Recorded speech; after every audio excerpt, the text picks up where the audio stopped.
Diabetic retinopathy is #1 cause of blindness for people under 64. But with today's technologies and treatment, there is no reason a person with diabetes should go blind. And you're going to find one of those techniques right here.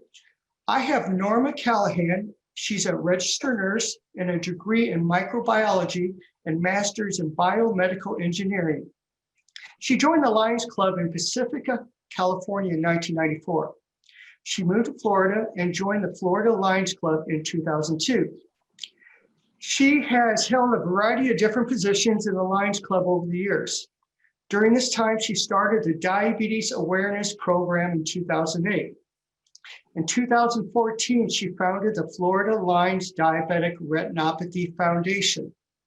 She has received many awards from Lions Clubs International for her work with diabetes and other projects. Norma conducts the training and writing of Lions diabetes and retina programs and is currently executive director of both the diabetes and retina programs with the Florida Lions Club. So everybody, here's Norma Callahan. Thank you so much for asking me today to discuss this exciting grant that we have completed. One of the most important things is that, and I'd like to start this with, that this is part of a Sight First grant through LCIF. They gave us $249,000 plus some small change in order to buy 8 cameras, and one of our other eye groups in Fort Myers area, Naples area, also purchased one as well. This was a pilot study that for Sight First for deciding how could we screen diabetics and pre-diabetics. Please note, this is where we started. Then as we went along and we needed to get more experience to get our people trained, we were able to ask LCIF to allow us to screen just everybody, because when we ran that little study of our own to get people trained on the camera, because they got to do 10 pictures with someone standing over the top of them, 10 pictures with somebody before they're uploaded to the physician to read, and to get that many people through quickly, we were able to screen everybody. We found 39% of the everybody's had major eye conditions that were unidentified, and I'll go into more detail on that. What's important in this is there's no dilation of the eye at all. We're able to take images, unless it's a drug person on heavy duty drugs, or it's got cataract so bad that you can't get to the retina with the camera lens, or you've got somebody that can't hold still enough, and some of our dementia patients come up with that category. All of these are read by a retina specialist, Shalise Caso in Gainesville. He has read over 25,000 of these for us for free. He's also a Lion, by the way. We have referrals for all positive readings. These are a little postcard that's folded in half and clipped, and it says you require further testing. We don't send a copy of the report out to them, but if their doctor wishes to see it, we'll email it to them or pop it in the mail to them if they so wish, along with Dr. Shalise's report. These are everyday Lions. These are not nurses or engineers and people like that. These are regular everyday Lions, I'd like to call them. One of our goals, and this is really important, this goes along with what just Terry said, and Kyle before that said, educate ourselves in our communities. Running the diabetes program, I already knew there was a large sequence of people, clients, that had no idea what all diabetes meant. Even though most of them were type 2s in the beginning, they had no clue all the complications that it depends on what doctor they spoke to and what their fear was. Was it amputation? Was it kidney failure? Was it blindness? And they didn't realize that may have been one piece of it, but didn't affect the whole body like diabetes does. Increase access to diabetic retinopathy care and diagnosis. At the end of this, I'm going to read a part of a new article that was just published on the 2nd, and I'll give benefit of who published it, which was the American Diabetes Group. But this is important because We use the DRS. This is a picture of one of our lions that's looking at the keyboard, and the patient's head goes into the headrest, and the chin goes into the bottom. They look Okay, into Norma, the camera. can I? Yeah. Yeah, we don't see that. Is it in your PowerPoint? Yes. Okay, because I don't. Okay, let me bring up your PowerPoint because I don't.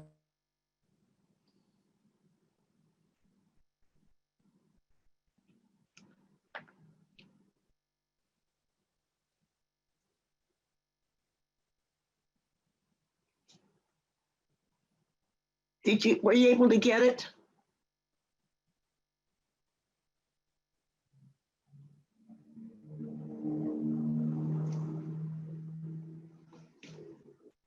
Do I need to stop sharing?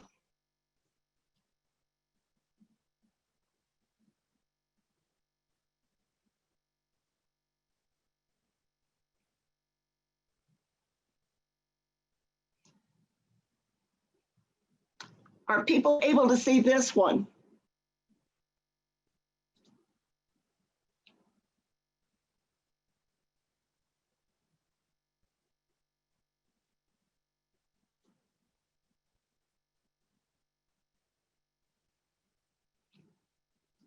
Brian, can you still hear me?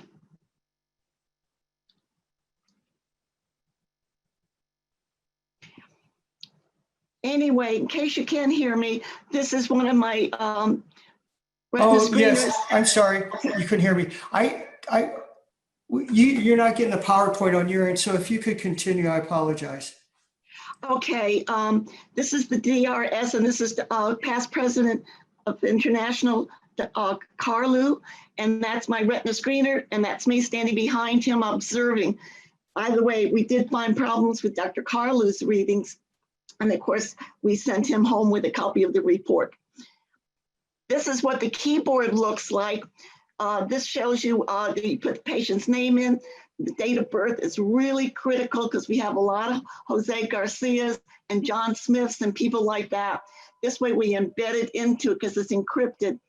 And one of the most important things is it shows whether you just want the left or the right, or do you want a picture of both. And this is what the images look like, and I'm going to show you a better picture of that in a few minutes.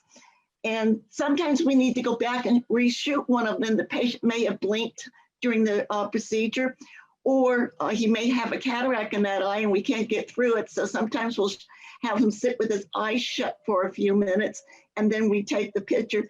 And this shows how we can look for the patients after they're done. This is what our report looks like, and this is really important. This is written by a retina specialist that has taught at colleges and all over the world on diabetic eye conditions, but he reads all of these. And I said to him one time, "You sure you don't want more help on this?" Because I have quite a few specialists that we work with in the state of Florida. And he said, "Nope, this is my enjoyment to do this when I'm on a break, when before I have my dinner, or if it's a Saturday and I have nothing to do, I go through the images and all." So he's a very dedicated doctor in Lyon. Normally, this is the only time he sees the patient's name and all, and he doesn't know which ones are diabetic and which ones aren't, by the way. But this shows that the patient was diagnosed with diabetic retinopathy in the right and the left, and diabetic maculopathy in both eyes as well as the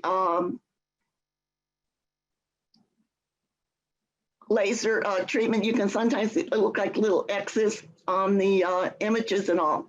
And this shows a bigger picture of that. This particular one I'm about to show you is non-prolific, but it's got hemorrhages in all 4 quadrants, which means the complete eye. What's important in this, and we'll discuss it in a minute, is what else we find.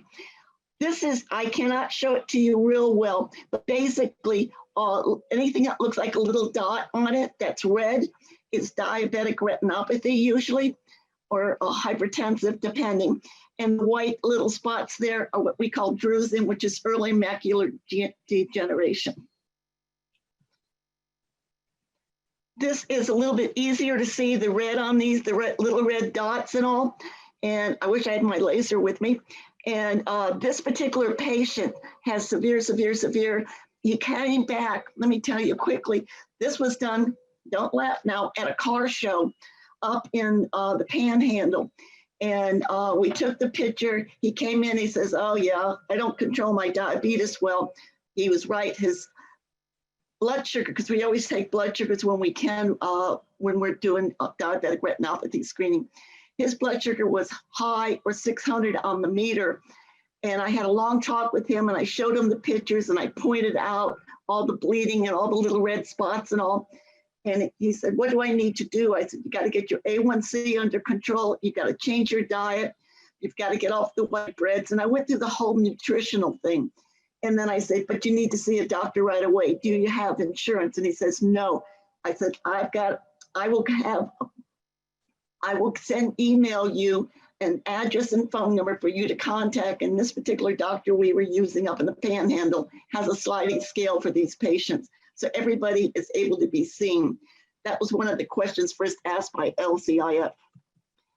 This is not my pictures from our camera, but this one shows up really well on the PowerPoint. All those reds are bleeds, by the way. The lighter ones, kind of faded looking ones, are old bleeds, with bright red ones are new bleeds. And this is another patient with all 4 quadrants. And by the way, when we went back and took the patient, that patient that I just told you about up in the Panhandle, eyes a year later, his A1C was down from, I think he said it was 14 or 15 when I saw him. And then he went to see the specialist and had that done and everything else. His blood sugar was 110 at fasting. And on top of that, his A1C was down to 5.6. And you could see where the old bleeds were in his eyes, but it was nowhere near anything like before. And he had lost close to 30 pounds. He looked tremendous. And he said, you didn't recognize me. And I said, no, actually I didn't. And he said, don't worry. Very few people do, because I've never weighed this small amount before. But he says, I'm so thankful because you saved my vision, the doctor told me. That in itself is the biggest gift. All of this is we do for free, obviously, like the diabetes screening we've been doing and all. The types of eye conditions we've seen is diabetic retinopathy, macular degeneration, retina artery and vein occlusions. We've had 4 or 5, including some of our own Lions, that had this require the surgery, microaneurysms, hypertensive retinopathy, glaucoma, macular holes, macular puckers, all kinds of real exciting things. The diabetic screening results, 5 years now that we've been doing this, although like everybody else, we've been on hold since March, because we won't take a chance for the patient or we won't take a chance for our screeners. And we are hoping, like everybody else, to be able to get started again, retrain the trainers, because I've got 9 trainers in the state of Florida. And it's gonna have to be longer because our numbers in Florida are horrendous right now. And what we're looking at doing is how can we get around any of this? How can we do this safe? But our most important thing is safe, safe, safe. We've done over 25,000 screenings now. Diabetics need have a referral rate of 43.2 at the time of when we stopped. Non-diabetics had a referral rate of 39%. See how close those numbers are? Screening everybody was the biggest thing. Why did so many diabetics have problems? First of all, the younger people were scared to death of having the eye drops, especially the ones that were told about the blindness. And because, as you know, if you've had the eye drops, the dilation, quite often it leaves you rather fuzzy, and these kids thought they were going to lose their vision, and they may have experienced it once or twice before. We have 8 cameras, but actually 9. It takes about 5 minutes to do the screening, but when you add the blood sugar to it, not how long the forms are, which are quite extensive, it takes about 10 minutes to do both. And we have Lions throughout the MD trained to use the camera, and screenings almost every week. And on the weekend, sometimes we had all 8 cameras out working at that point in time. One of the important thing on this is, and I follow Terry and I were both in the diabetes working group with LCI. And one of the things is we screen in Florida diabetic camps, the diabetic kid, the type 1 diabetic kids in Florida. That's the group that we have at camp. We screen 500 of those to see, because of the fact that when they go in, they have all the forms pre-signed and all. We have screened 500, and of that, there's a certain percentage that I can't give you right now because there's a paper and process. But one of the things that's important, and many of you already know this, there was a guideline, and I don't know if that's just in the States or what, and Terry may know, that before they were 15 years old, there was no sense in doing diabetic retinopathy screening. Well, this study was all of them, and especially when they were at the clinic in Gainesville, they were able to do A1Cs at the same time. And what was interesting, in that group of people, we found no correlation between eye problems and their A1C at that point. That doesn't mean down the road, it doesn't matter. We have Lions screenings almost all the time. It's amazing. We'll have people lined up to work with us. But one of the important things that I want to bring up is the blood glucose screening is a critical component to finding undiagnosed diabetes, which we've already been talking about extensively this morning. When I got our first grant, which was a Core 4 grant in 2008, was to for early detection by having everyday Lions when it's allowed in your state to do the diabetic screening. And we've done over 140,000 diabetic screenings at this point. And I am surprised how many times a known diabetic will come up and say, we'll always ask them, do you do routine screenings? Nah, I don't bother. I know what my blood sugar is. One of these was a doctor that we work closely with. And I said, okay, tell me what your blood sugar is. He said, oh, it's always in the normal range. His blood sugar was 400 that day. I think that's important. That's why we screen known diabetics. And the other thing too is this is a time to do the education about the diet, about the exercise, about the weight loss if they're really obese. The other big thing we find too is the prevention. And I think all of us have been talking about this today, is so important. One of the things also is the prevention of blindness. And one of the things I didn't realize when I started doing diabetic retinopathy was that at least here in the States, it's the leading cause of blindness in younger people under 65. The other big thing we find too is when somebody gets a 600 on the meter or high level, they just thought that was a coding error a lot of times, or they didn't realize that that was serious, that needed to be taken care of. This was not something to say, and when somebody would say to us, maybe they got a 300, 400, oh, that's okay, my doctor says that's fine. No.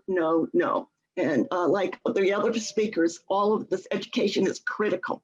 We screen at the colleges as well on the Welcome Back each year, twice a year. And at the Welcome Back, we're screening young people. I have Leos, and they go drag in people and everything else. What surprised me with that is that we found some very severe hypoglycemics and all.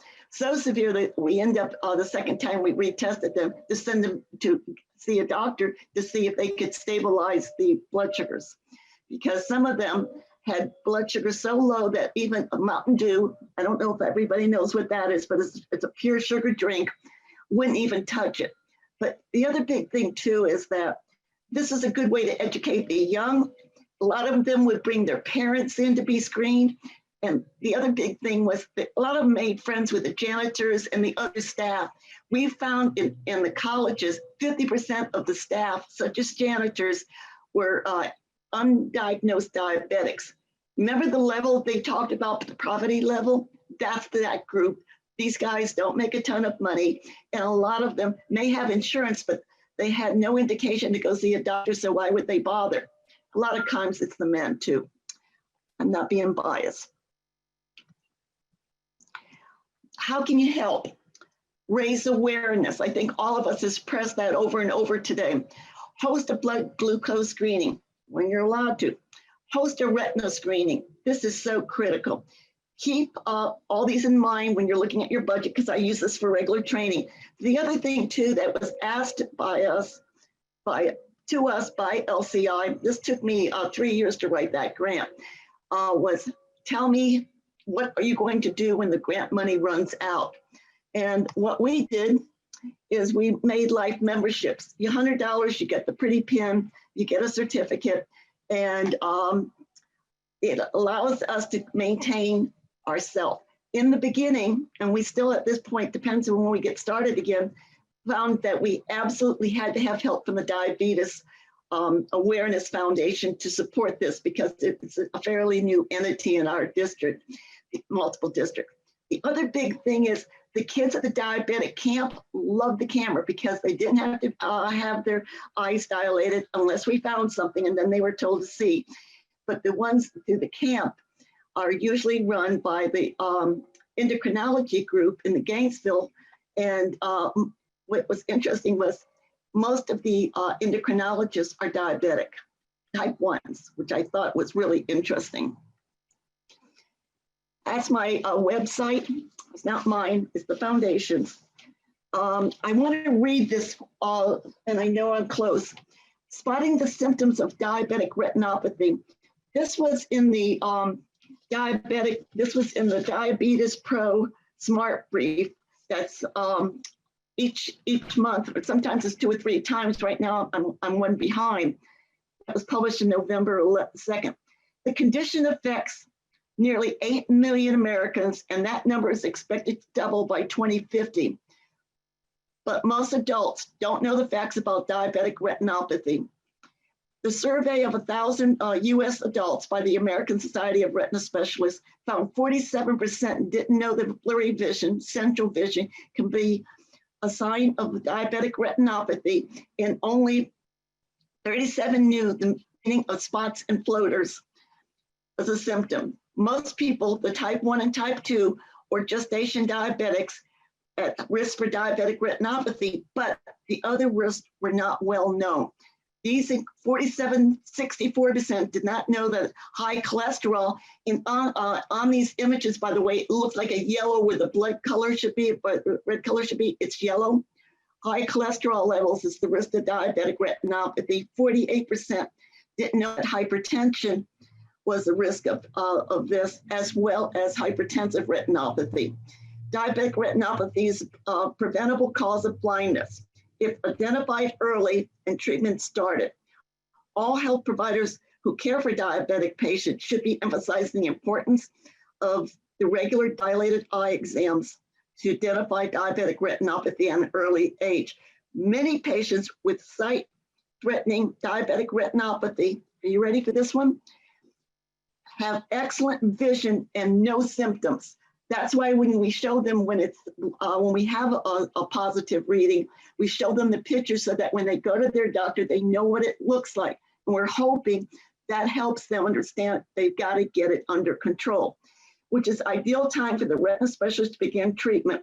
Diabetic patients with vision loss or symptoms should be evaluated frequently and urgently. Thank you for allowing me to present this today.